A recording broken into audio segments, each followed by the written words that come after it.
1 करोड़ तुमको दे देता हूं। इस देश में कोई नहीं पूछता कि आप एक बार विधायक बने थे, 30 साल से आप कैसे घूम रहे हैं इस पजेरों में, हर साल गाड़ी कैसे बदल जाती है, ऐसा कौन सा महान काम आपने किया है, ऐसी कौन सी यूरेनियम की खदान मिल गई है आपको कि पूरे विश्व में बेच रहे हैं आप। ये सदा ऐसे ही चलेंगे। इनके प्रति गुस्सा करिए, नफरत करिए, बदलते रहिए, किसी पार्टी के हो जाइए, किसी के मत होइए, लेकिन मूल जिम्मेदारी आपकी है इस देश की आत्मा को बचाना, इस देश के मन को बचाना।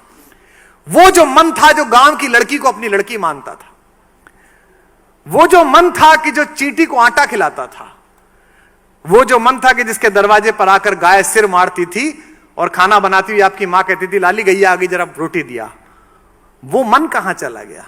वो थोड़ा बहुत बचा है तो फेसबुक पे पड़ा है, नेकी कर फेसबुक पे डाल, अपने कस्बों में करें। अभी समस्या क्या हो गई है?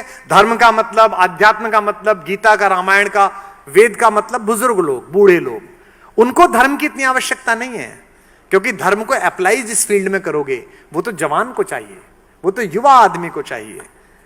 तो आप सबके इस फाउंडेशन में नींव जो आपने कार्यक्रम रखा है, इसकी नींव में मनुष्यता का और भारतीयता का जल मिलाइए। जैसे नींव में नीचे जब घर में नींव पूजन होता है तो वो छोटा सा कछुआ रखा जाता है ना, चांदी का एक सांप रखा जाता है, पंडित जी कहते हैं।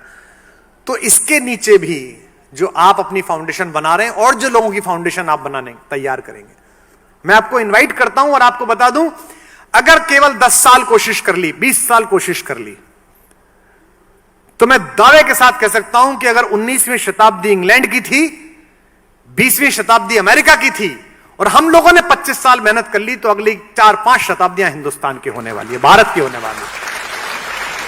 क्योंकि सपने जीने वाला देश है, युवाओं का देश है, चिंता करने वाला देश है। अब तो साइंस भी कहती है कि लॉजिक और मैथमेटिक्स ब्रेन की जिस सेल से एक्टिवेट होते हैं उसके लिए बेस्ट एटमॉस्फेयर इंडिया में है।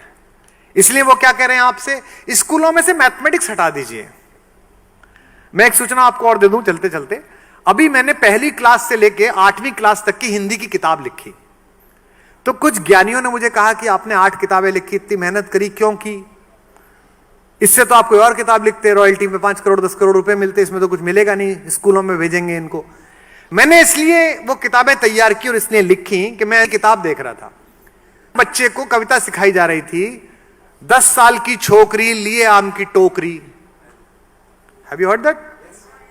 देती नहीं आम है, बताती नहीं दाम है। एक छोटे बच्चे को आप सिखा रहे हैं कि लड़की को छोकरी कहा जाता है।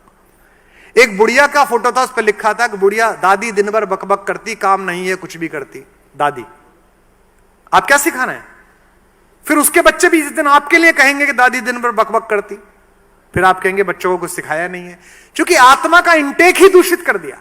और मैंने इतनी रिसर्च की जी, इतना ज्यादा मैंने शोध किया कि मैंने एक छोटी सी कविता लिखी कि गर्मी में टिंकू दादी के घर से बीज घिए का लाया, आंगन के कोने में उसने जाकर बीज दबाया, पूरे घर ने मिलकर उसको खाद और पानी पिलवाया। ऐसी मैंने कविता लिखी। तो रात को सोचते सोचते मैंने सोचा ये तो गलत लिख दिया, दादी कैसे लिख दिया? अगर टिंकू दादी के घर गर्मियों की छुट्टी में जा रहा है, इसका मतलब दादी कहीं और रहती है और टिंकू मम्मी पापा के साथ कहीं और रहता है, ये तो गलत संदेश है। तो फिर मैंने उसको सही करवाया कि छुट्टी में नानी के घर से, क्योंकि नानी तो फिर भी मामा के साथ रह लेगी, दादी तो बाप के साथ रहनी चाहिए। अगर दादी बाप के साथ नहीं रहती फिर कैसा घर है? मुझे पता नहीं कितने स्कूल इसे स्वीकार करेंगे, कितनी जगह जाएगी, लेकिन मैंने उस प्रकाशक को कहा है कि मैं समाजशास्त्र की भी लिखूंगा, संस्कृत की भी लिखूंगा, इंग्लिश की भी लिखूंगा, 8वीं तक की तो लिख ही सकता हूं। और उसमें विशेष रूप से मनोवैज्ञानिकों का परामर्श लिया कि क्या लिखा जाना चाहिए, क्या क्या इसमें चित्र बनने चाहिए, क्योंकि हमारे बचपन से ही हमारी जवानियां प्रभावित हैं और हमारी जवानियों से हमारे बुढ़ापे प्रभावित हैं। तो अगर बचपन में आपने बीज सही लगा दिया, सीड सही लगा दिया, युवक के अंदर सही लगा दिया, तो सब कुछ अच्छा हो जाएगा।